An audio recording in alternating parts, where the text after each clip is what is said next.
Welcome back to our web chats here from BYU Football Media Day. Jason Shepard with you. Happy to continue our interviews this afternoon. Now joined by Dallin Holker and Masen Wake. Guys, thanks for stopping by. I appreciate it. Thanks for having us. So Masen, you said this is your third, but Dallin, this is your first interview of the day. So like you're fresh. You're ready to go, man. I like it. I'm ready. I'm ready to go home already. We'll try and make it quick. I was asking the other guys that were just here. What's the question you've been asked most so far in your two previous interviews? How many hurdles I'm going to have this year? Oh. I mean, that's like the most basic question I get all the time. So. Okay, well, so I don't know what to say. I knew that was going to be the answer, not because I asked you, but because I knew that was going to be the answer, and it was also a lead into my first question. So I'm going to set the over-under at 4 hurdles. For the whole year? No, I'm just saying, are you taking over or under for the year? Over. I would say over. I knew it. But how, okay, blowing it out of the water over 4? Or like maybe 5, 6 maybe? I've been hearing rumors that A-Rod doesn't want me to hurdle that much, so I mean, it's up to him. So we'll see. So do you like that that's the first thing people think of when they think of you is the hurdles? I mean, it's fun, like as far as like when the fans, but Sure. I mean, it's kind of something that I've added to my game, and I've really practiced it and been doing it for a while, and it's just something that I want to add. I just want to add everything, like as far as like practice, you want to just keep adding stuff to your game, and that's just something I've added, and the fans love it, so it's a win-win. Fans do love it. There's no question about that. Dallin, I think you mentioned during spring that last season kind of felt like you were starting all over after your mission. How much more prepared do you feel now heading into this season compared to last year? Oh, I feel a lot more prepared. I just feel like a lot more comfortable in my body. Getting back from my mission, it was weird running routes. I feel like I was tripping and falling down because sometimes when I'd break. And so now I just feel a lot more comfortable in my body, and it feels like I've been playing football for a lot longer. At what point did you feel like it came back? Was it at a point during the season, or did it take till after the season before you really felt like, okay, this feels familiar now? It took a while. I feel like I got in shape pretty good, but there's like a difference, I feel like, between like getting in shape and then football shape and actually playing football. So I feel like towards like the end of the season, I started feeling like a lot more comfortable again. What type of conditioning do you guys do off-season wise? Because obviously you've got spring football and a lot of that stuff sort of takes care of itself. But when you get to the point of the off-season where you're kind of on your own, or it's the player things that are run, how do you guys handle that type of stuff? So as far as like workouts, we kind of have like, it's like voluntary workouts, but if you're not there, you better be there. But I mean, we're always having workouts as a team, but yeah, I mean, Dallin, he's like one of the guys that's always out there like running routes or just getting his body right at yoga. I haven't seen him eat one bad thing in like ever since I met him. So like, really? Yeah, like Coach Clark's wife brings us like treats and stuff like every Thursday, and this guy will just grab it and then just walk away. He won't eat it. We try to force him to eat it, but he won't. So you take it so that you don't get razzed because you passed it, but then you don't eat it, right? Yeah, just give it to somebody else. When's the last time you had a sweet? You remember the last sweet you had? It's been a while. What's the cheat? If you're going to cheat, what's it going to be? Oh, so you get 2 chocolate chip cookies and then vanilla ice cream in the middle. And then that's my favorite thing. Okay. How many do you, if we had a plate in front of you, how many do you think you could eat? I could eat. By the way, we don't, so don't worry about it. Don't ask me that question. How many do you think you can eat? The whole thing. So let's talk about the offense in general. The last couple of years, obviously, the offense has been fantastic. And I think there are a lot of reasons for that. Obviously, great quarterback play. I think the consistency of having Coach Roderick, at the helm, I think obviously plays a major role in that. Why do you feel this offense has really clicked over the last couple of years, and what makes it so special?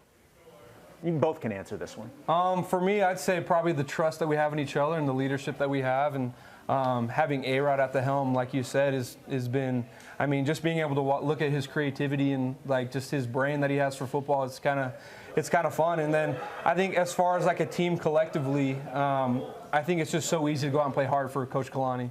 Like, he's such a good guy, and it's just easy. Like, when we're down at halftime, we're dancing in the locker room. He's like making us dance and stuff. So, it's nice to have kind of, he'll get on you sometimes, but he's kind of like, he's there for us, and he knows what we need, and it's just so easy to go out and play hard for him.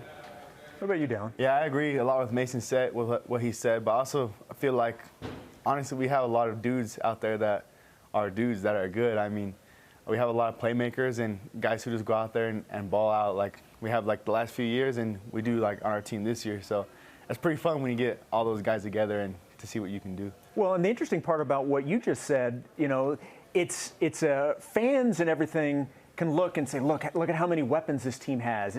You can look all over the field and there's somebody that can make plays. As a player, there's a little bit of sacrifice that goes into that a little bit because you know that the ball is going to be spread around.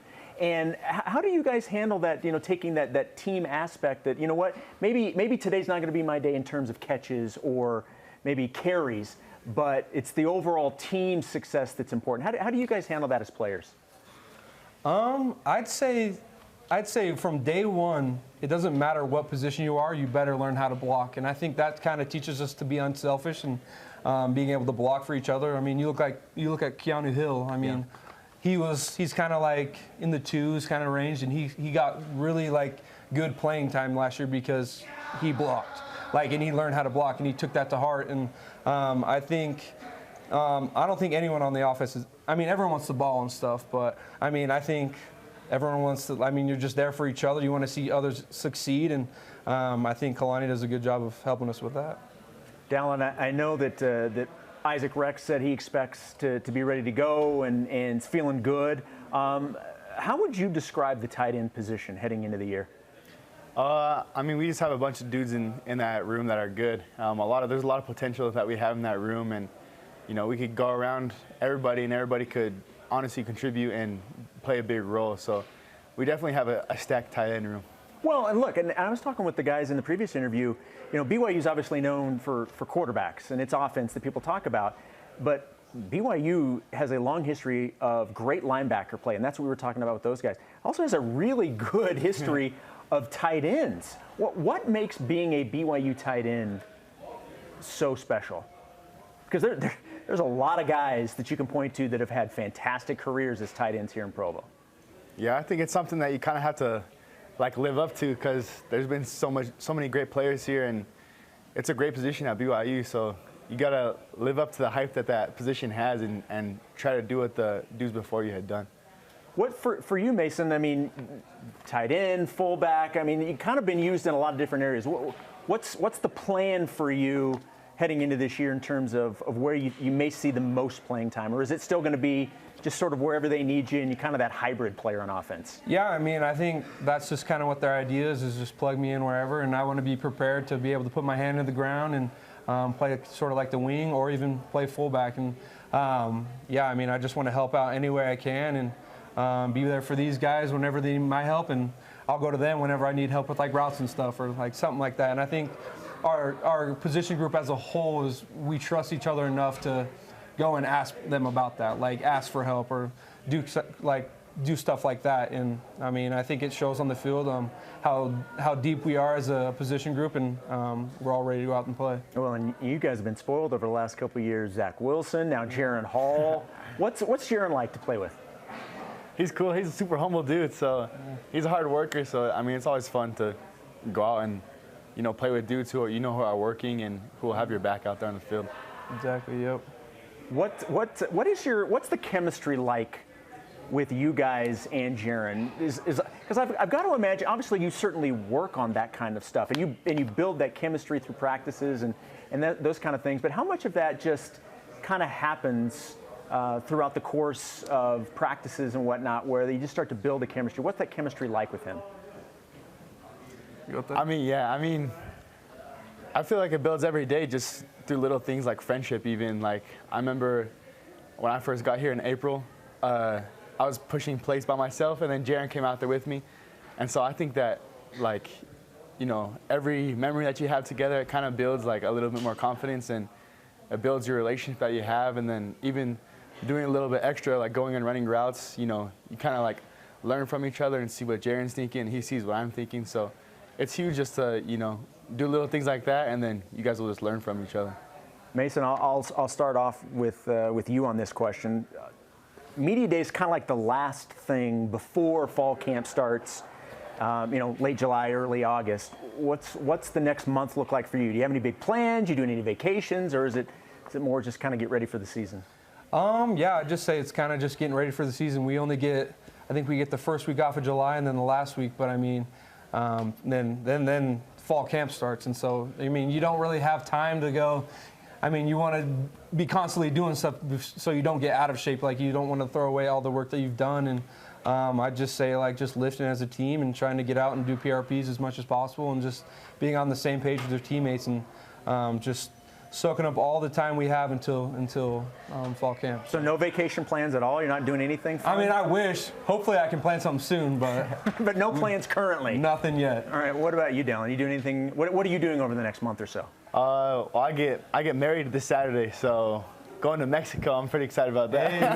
Yeah. So you've got some. You're busy. Yeah. You are otherwise occupied for the next little while. Yeah.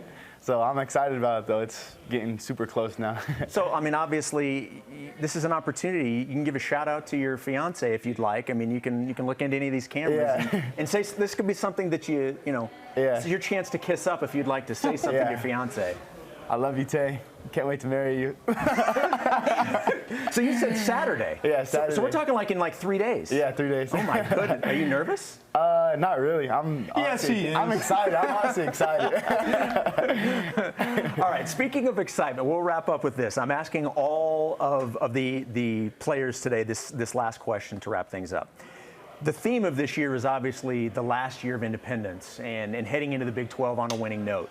What does being a part of this team, the final year as an independent, what does that mean to you guys to be a part of this team? Dallin, let's start with you. I mean, it means a lot. I mean, I love all the teammates that we have. They're like brothers to me. And so anytime you can go out with your team and your brothers and play football, I mean, there's nothing like it. Like, it's the coolest thing in the world. So, I mean, I think it's awesome that we're going to be able to be a part of both chapters and to be able to end here and then, kickstart it to going into the Big 12. It'll be cool. Mason, what about you? Yeah, I mean, you always feel like it's kind of the end of an era, and the independence era, and you want to go out and play hard and have a good season for the guys who were in the independence and kind of put the seal on that. And then, yeah, like Dallin said, just kickstart into Big 12, and it's going to be huge for BYU athletics, and it'll be fun. Well, guys, I appreciate you stopping by. Great stuff. Hopefully you get some vacation plans taken care of and get away and relax a little bit. Congratulations. Appreciate and good Thank luck you. with the marriage. Maybe we can work in some those little ice cream sandwiches as maybe a little dessert. Hopefully. Treat yourself. Just one. Just one. Guys, thank you so much. I really do appreciate it. Thank you. Thank Appreciate you. it. All right.